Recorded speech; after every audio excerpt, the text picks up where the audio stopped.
Hey, well, welcome to this month's Nourishing Your Spirit offered by Sacred Threads. This is a 30-minute program designed to nourish, connect, and inspire us. My name is Claudia Porvelis, and I'm joined by Molly Wade. We are both board members of Sacred Threads, and together we'll moderate today's discussion.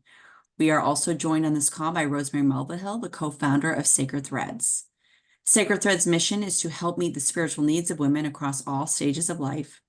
And today I'm very pleased to welcome Elizabeth Turnwald, a certified teacher of the narrative Enneagram, which is a powerful tool that takes us beyond our automatic thoughts and patterns so that we can act with more choice and consciousness. And Liz is going to discuss with us how we can use the Enneagram as a tool for transformation. Ennea is Greek, I did not know this, for 9, and Liz will describe the 9 Enneagram types and touch on a pathway to growth for each type. As Liz takes us through her talk, you may want to change your viewing from gallery to speaker, which is in the upper right-hand corner of your Zoom screen where it says view. If you have any questions for Liz, please put them in the chat function, which I will monitor, and we will try to get to as many of them as possible. So Liz, welcome. We are so glad that you're with us today.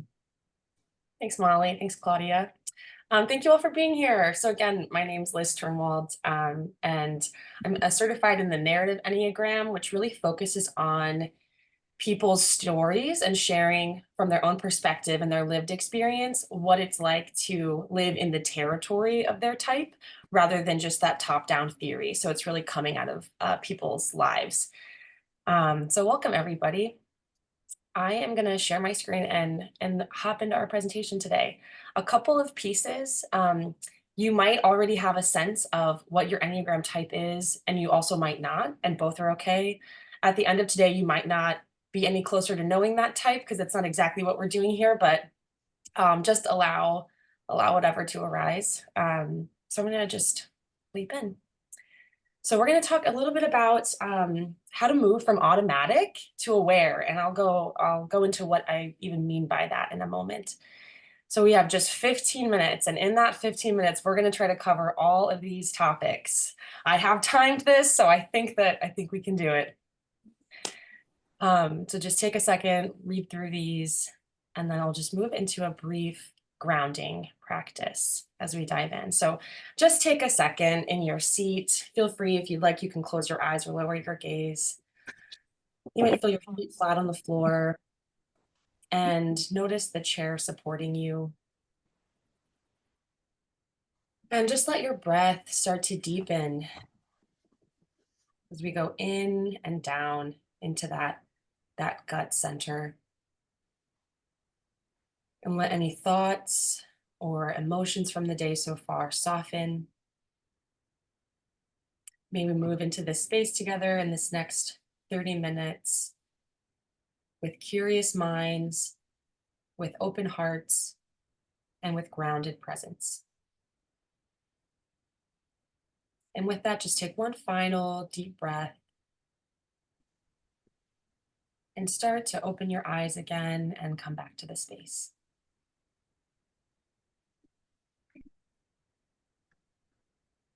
So to start, so what is the Enneagram? Let's just give a brief overview. Before I even say anything here, feel free to come off of mute if you'd like, and you're welcome to just shout out, what do you notice on this symbol?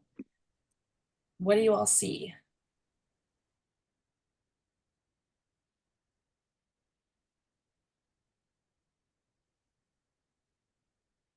Just different directions strikes me first. Different directions, the arrows in particular? Yeah. Thanks, Barbara. I see some connection. There seems to be connection between all the numbers. Awesome. Yeah. Thanks, Paula. It's circular. Circular. Thanks, Emily. The connection is different for 3, 6, and 9 as to all the others. Yes. And I'm sorry, who said that? It didn't pop up right away. That's Kelly. Hi. Kelly. Hey, thanks, Kelly. That's a very astute observation, actually. Yeah, anything else? How many numbers do we see here as well? That's my kindergarten version. We see 9 numbers. Perfect. This is a great start. And circular, I love it. So I've heard connection, noticing the arrows, noticing 3, 6, and 9 are connected differently. That's a whole other topic for another day. Amazing. I love your observations. Thanks, everybody. So just noticing our symbol and what we have here. A few pieces. Oh, my animations didn't work the way I wanted them to. Oh my goodness. There we go. So the Enneagram, what is it? It is a powerful dynamic wisdom system and personality system. Often I think it gets talked about purely from the personality standpoint, but we're really going to be using it in this Sacred Threads environment in a spiritual aspect as well. What we see here of these 9 numbers are 9 distinct patterns of thinking, of feeling, and of acting. And you may have heard the term type used. Oh, type 2, type 5. So that's what that's describing, is a pattern, or some people call it an internal operating system. Think of it as a perception of the world, of a certain lens. What this offers us, I think the connection piece people were noticing, it's a map, really. It's a map for personal and collective paths to growth and integration. So when people start talking about, learning their type, discovering their type, what that is I think of it as like finding the I am here on the map. It's noticing where you are, and then seeing where the arrows can take you, seeing where these connections fall into place. And that's where we really start to open up the dynamism, and I think the flexibility and the power of this system. So every person on earth, maybe except a person who's just enlightened coming into the world, so 99.99% of us develop one of these 9 patterns as an adaptive strategy, often very early in life. And each of those strategies just highlights a basic belief about what we think we need in order to survive from that young age.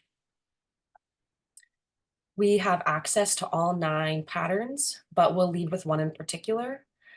There's no type that's better or worse than others. I know in a lot of popular circles, certain types will get a bad rap, but there's no better or worse when we think about these type structures. It's just the operating system. So what this does when we find the where we are, the I am here on the map, is it invites us to live more conscious and aware lives. And that's what we're going to really just take a few moments today to explore.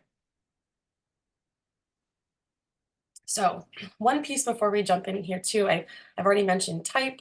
A question people will have a lot is like, doesn't this put me in a box? Like, that, isn't this just telling me what I am? And like, this system doesn't know who I am.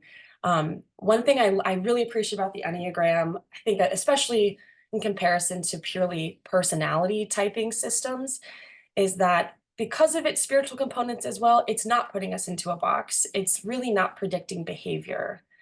The Enneagram system is focusing and exploring not the what we do, but the why. It's not looking at behavior, but at internal motivation.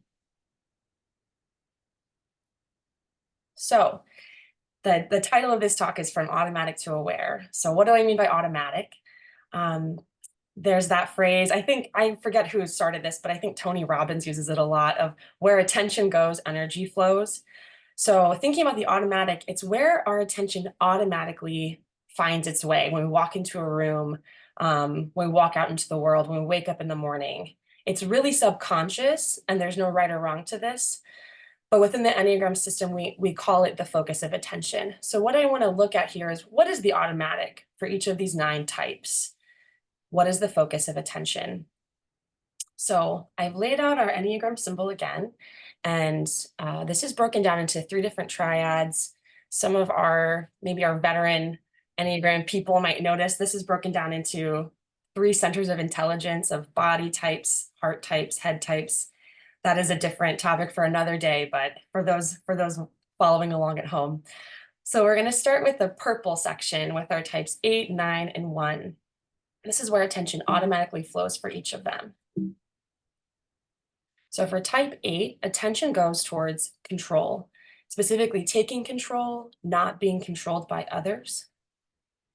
For type 9, the focus of attention is on other people's agendas, what other people want to get done. So type 9s can often fall asleep, we might say, to what they want to have happen in the world and go along with others' agendas then.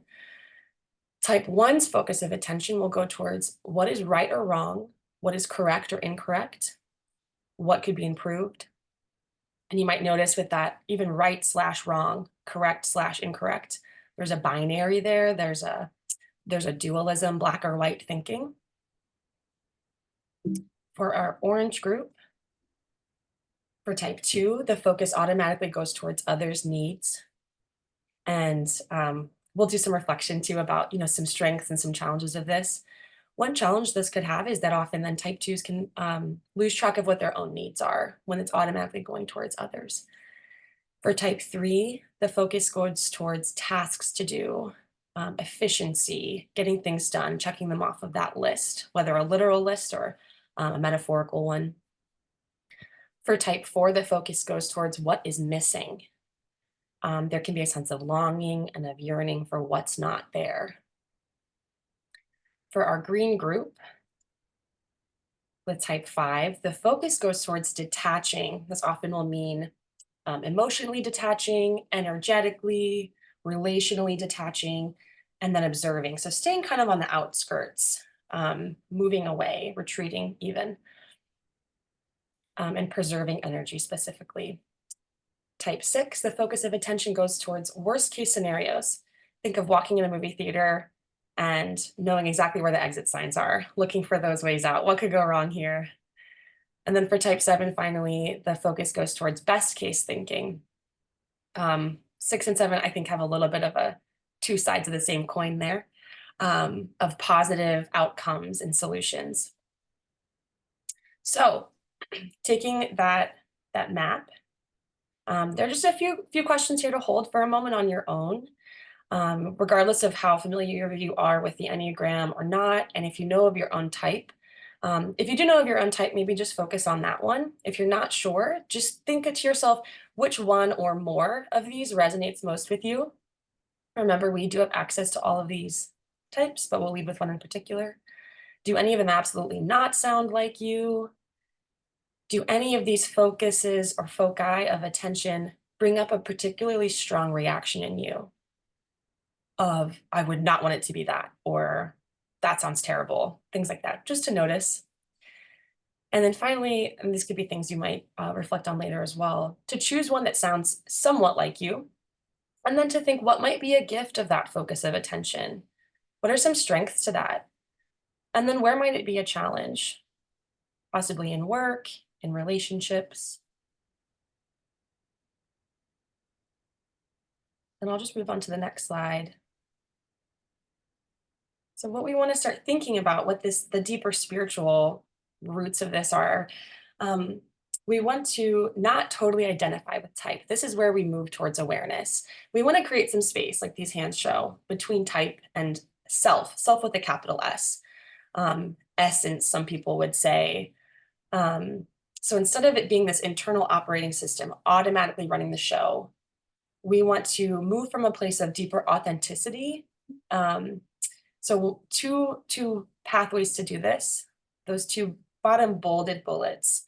The inner observer is a tool that we use, especially in the narrative Enneagram, which is really just this aspect of our own awareness where we witness our own internal patterns that are driving our outer behavior. The inner observer is not an inner critic. It's quite loving. It's compassionate. It's pretty objective. It's not coming in with a lot of judgment. It's just noticing. And anyone who's familiar with some mindfulness practices, that'll have a lot of connection here as well. So the inner observer invites us to focus inwardly and to become aware of any thoughts, of sensations, of emotions, of objects of attention, of where that focus of attention's going, just noticing what's there. And as we do that, we start to become more present. And our type, that internal operating system, those patterns start to relax a little bit. They just soften and loosen. And that's where we can have receptivity arise. And receptivity allows us to act with more agency and more choice. The other tool here is one we use in the narrative, notice, pause, allow, just a 3-step process. So for example, I'll use my own type, for example. So I lead with type 7. So I tend to walk into a room and my automatic focus is the positives and what could go really well. Something I'll fall into a lot is being asked to do more things, go to go to a social gathering, sign up for this work event, sign up for this group. And I want to say yes to everything because my brain just goes, oh, think of all the great things that could happen there. Think of all the amazing positive things. So I'll sometimes miss what's in the background of, actually, I think you might be overbooked.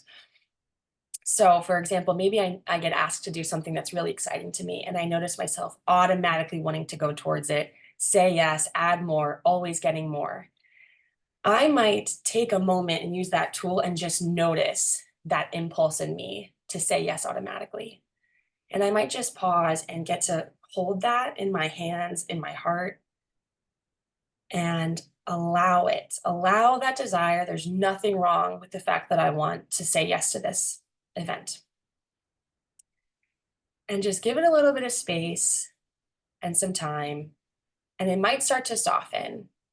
And I might become more receptive to what's coming up in my heart, what's coming up in my gut, and not just my mind racing towards all the positives. So I also start to align all these different pieces of me, of head, heart, and body, and allow them each to have their own say. And from there, I might still say yes to this event, but I might do it with more conscious awareness too, of all the parts of me and what they really are feeling about it. And also I might choose to say no, but I've done so with more of myself at the table. So finally, what this process and this more consistent practice of using these pieces offers us is really a pathway home to ourselves. We start to discover and come in touch with more pieces of ourselves than we might automatically think that we have.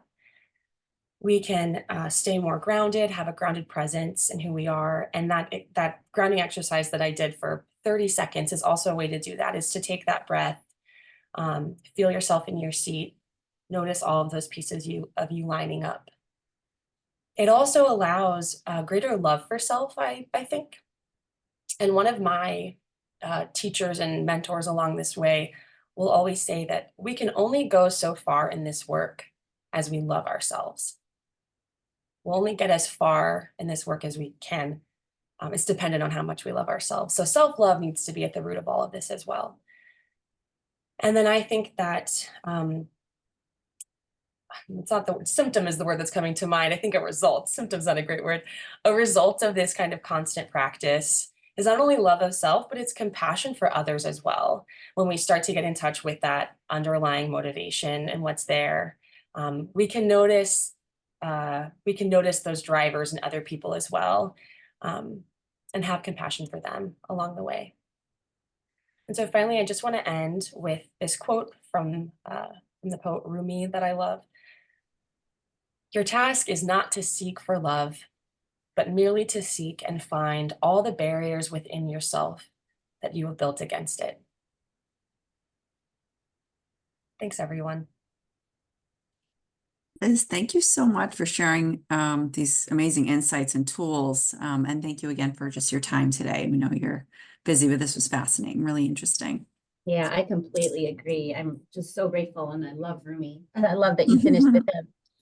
We do have time for a few questions, and I don't see any in the chat, but if there are any out there, please feel free to submit them.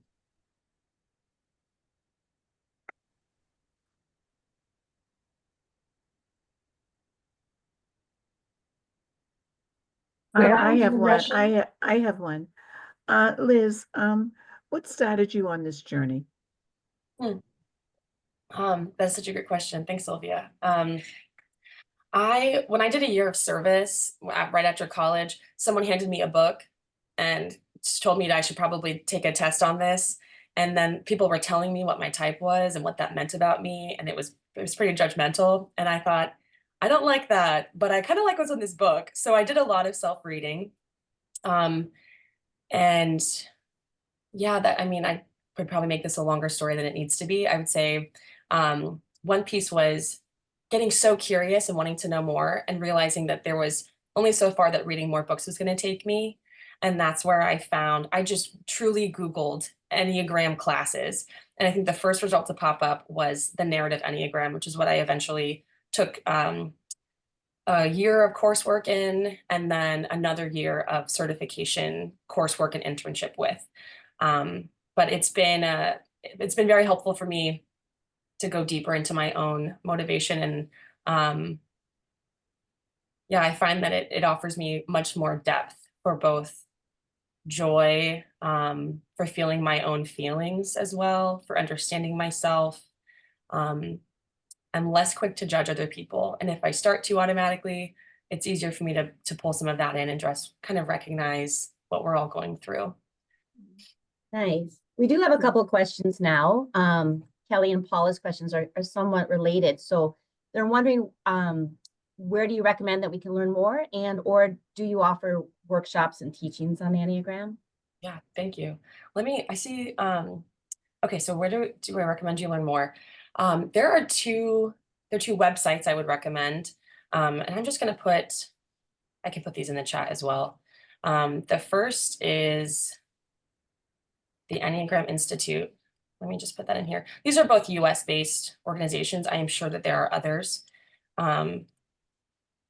Two different websites. And then the other that I did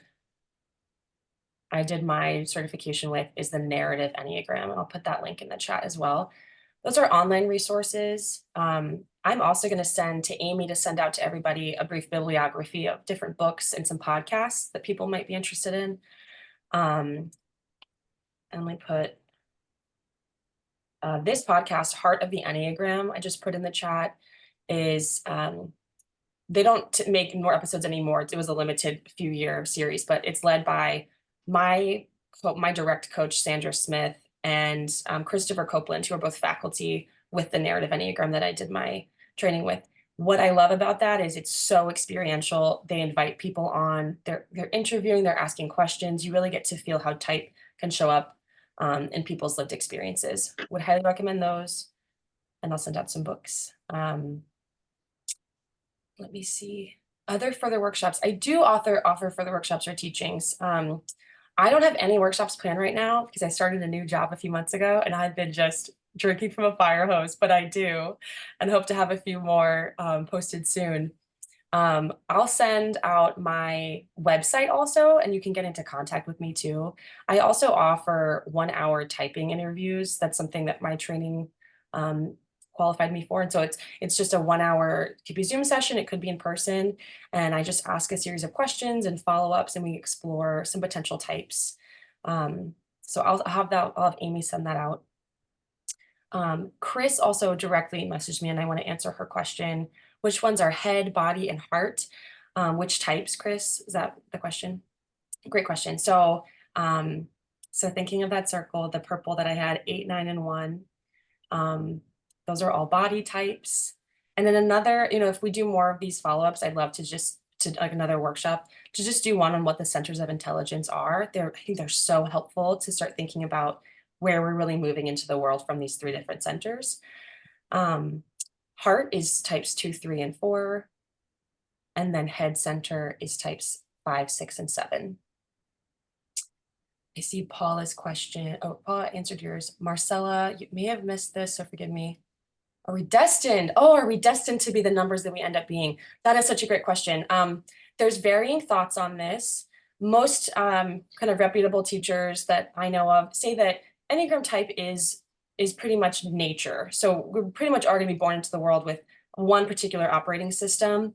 That's not to say that you're in that box forever.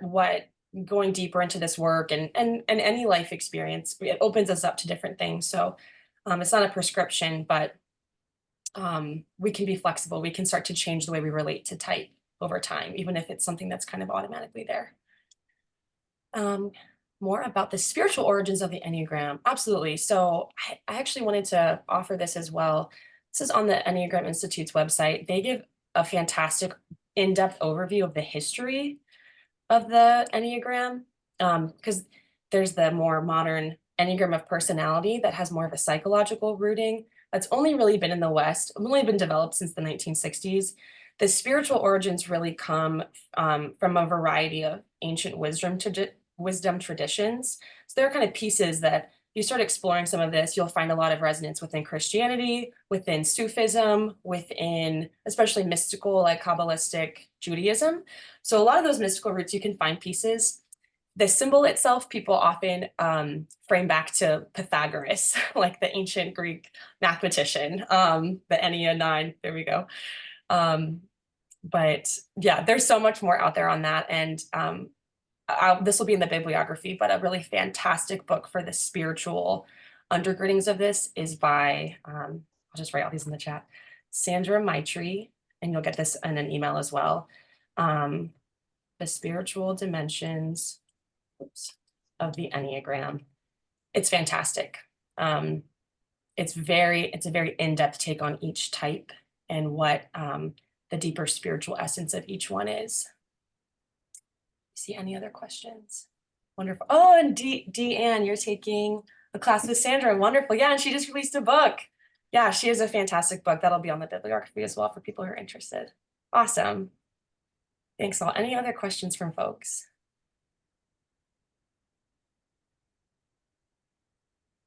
Great. There are a couple of pieces oh, actually Sacred Threads folks too. Were there any questions? I can't remember that we wanted to go over. Maybe not. Well, I presume this is very different from Myers-Briggs. You want to make a comment about that? Yeah.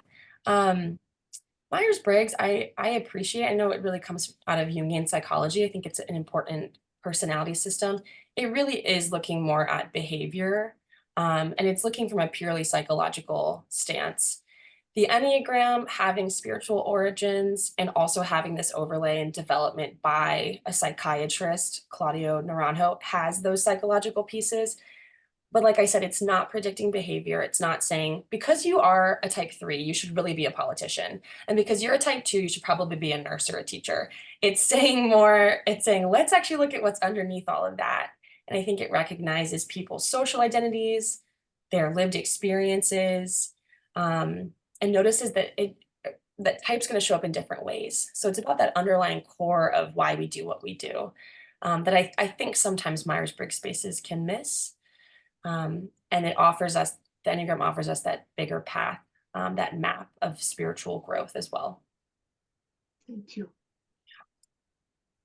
Liz, we want to thank you so much for this nourishment today. And thanks all the audience for joining as well. As you know, this program is Sacred Threads investment in you. And we can't do this without your support through participation in events, through the donate button on our website. We hope to see you at other events as well. And we really ask that you follow us on Instagram, Facebook, stay connected to us, also on LinkedIn. We're going to put some links in the chat so that you can be sure to stay connected with us. And I am trying to put those links in there, but I'm not, they're not cooperating with me, but I'll still try to do that. Or Claudia, you might have better luck on Yeah, your. I'll try right now. Thank you.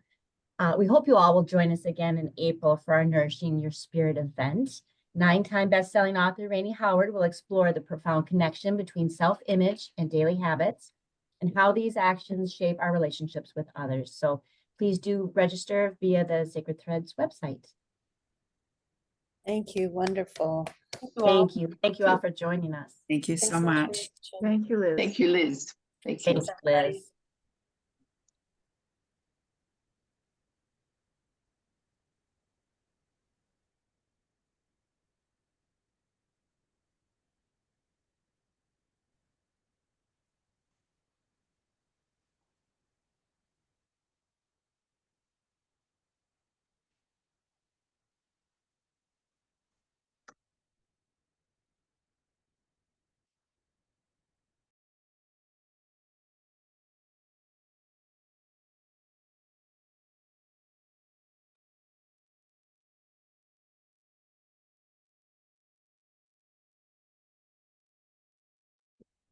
Okay, everyone. Thank you. Good. All right.